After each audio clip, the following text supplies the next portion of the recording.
There's a girl climbing a mountain. Nobody asked her to. She can't fully explain why she needs to reach the top, only that she does. And partway up, something happens that I haven't been able to stop thinking about. A part of her climbs out of her. A darker version, same face, wrong colours. And this other self looks at her and basically says, "You're not strong enough for this. Let's go home. I'm trying to protect you." Here's the thing the game does that most stories get wrong. It doesn't treat that voice as a villain to be beaten. Hold that thought. There's an idea from the psychologist Carl Jung called the shadow. It's the parts of yourself you've decided are unacceptable. Your fear, your anger, your neediness don't actually disappear when you push them down. They just go underground and run the show from there. And the move Jung pointed at isn't destroying the shadow, it's integration. Turning toward the part of you you've been at war with and saying, "You're mine too." Here's the piece that took me far too long to understand. It's those darker feelings, the panic, that part that wants you to quit and stay small, underneath. They're almost always trying to keep you safe, badly, clumsily, but the intention is protection. Because you have that voice. I do. Mine used to show up loudest right before anything that mattered. The morning of a big day, my body would be awake at 4 AM running the disaster reel. Every way it could go wrong. Every reason I wasn't the person who should be that person on that day. For years I thought the goal was to silence it, to beat it, win the argument against my own fear and finally feel ready. I never won that argument, not once. And I want to tell you why. Because the mountain in this game figured it out before I did. There's a second layer to this, and it's about triggers. Think about why a particular thing sets you off. A tone of voice, someone glancing at their watch while you talk. The event isn't neutral. Your reaction is history.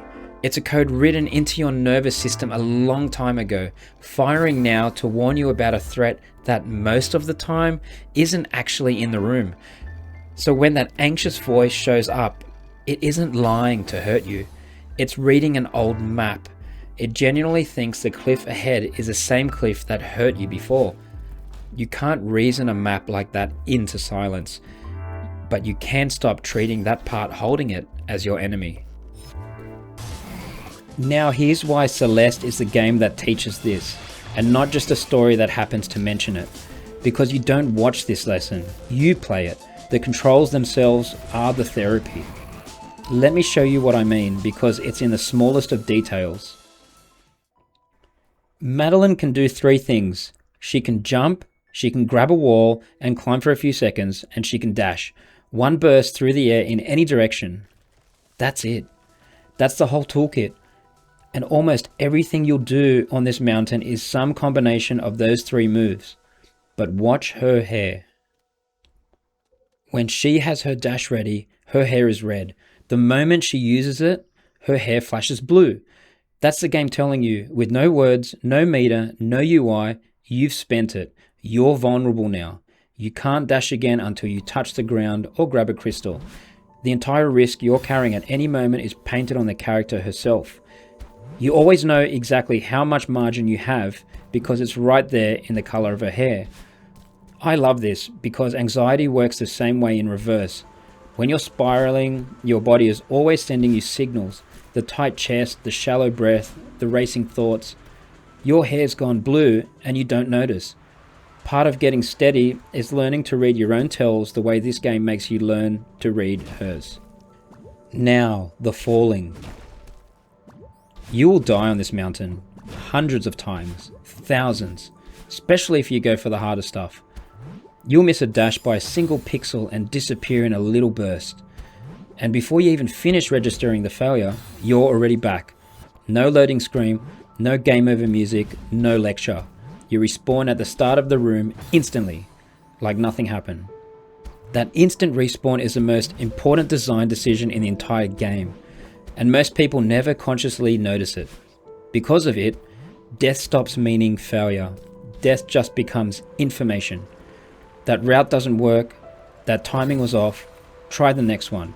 You die, you're back, you go again. And the loop is so fast and frictionless that the fear of falling slowly, quietly, loses its grip. Think about what that's actually training. Rep after rep after rep. The game is teaching your nervous system that falling costs you nothing except another attempt. And once falling is safe, you start to take the risks you were avoiding. You stop playing not to lose and start playing to climb. There's a phrase the developers themselves put right in the game's description. Every death is a lesson. They built the whole feel of the game around making failure cheap, so that trying again would feel free. And here's how much they meant it. Buried in the menu is a feature called Assist Mode.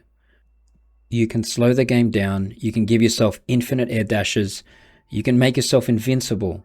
And before it lets you turn any of it on, the game shows you a quiet little message. It says, and I'm paraphrasing, Celeste is meant to be challenging. If the difficulty is a barrier, these options are here so you can experience the story. Please enjoy. No shame in it, no easy mode sneer.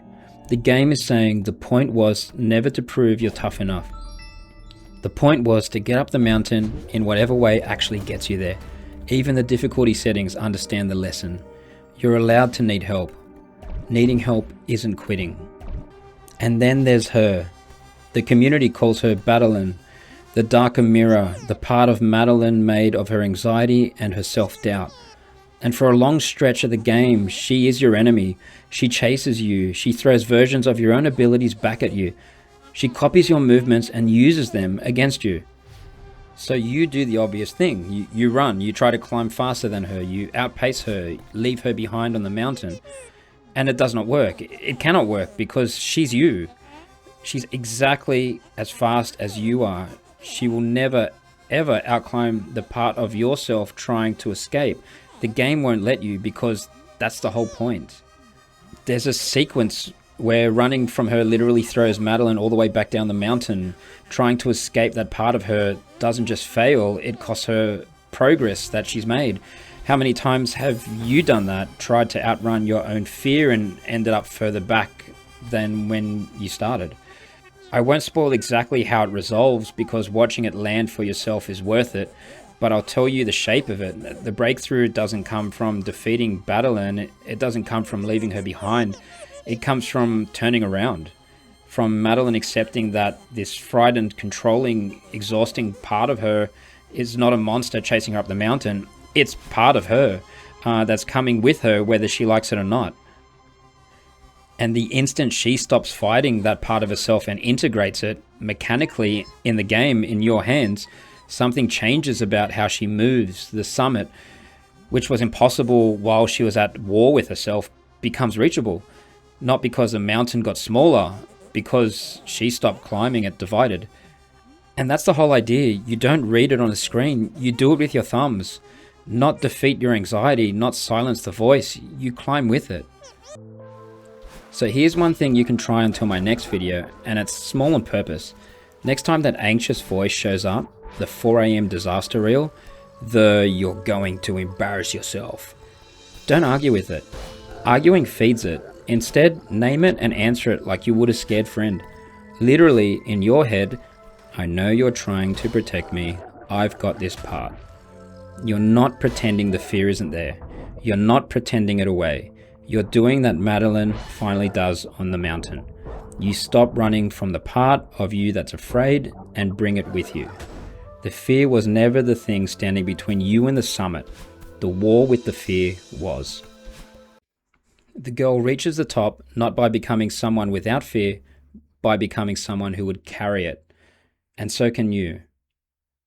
Next time we're going somewhere that looks like the opposite of a mountain. It's the underworld, a game where you die over and over and over again, and that turns out to be the entire point.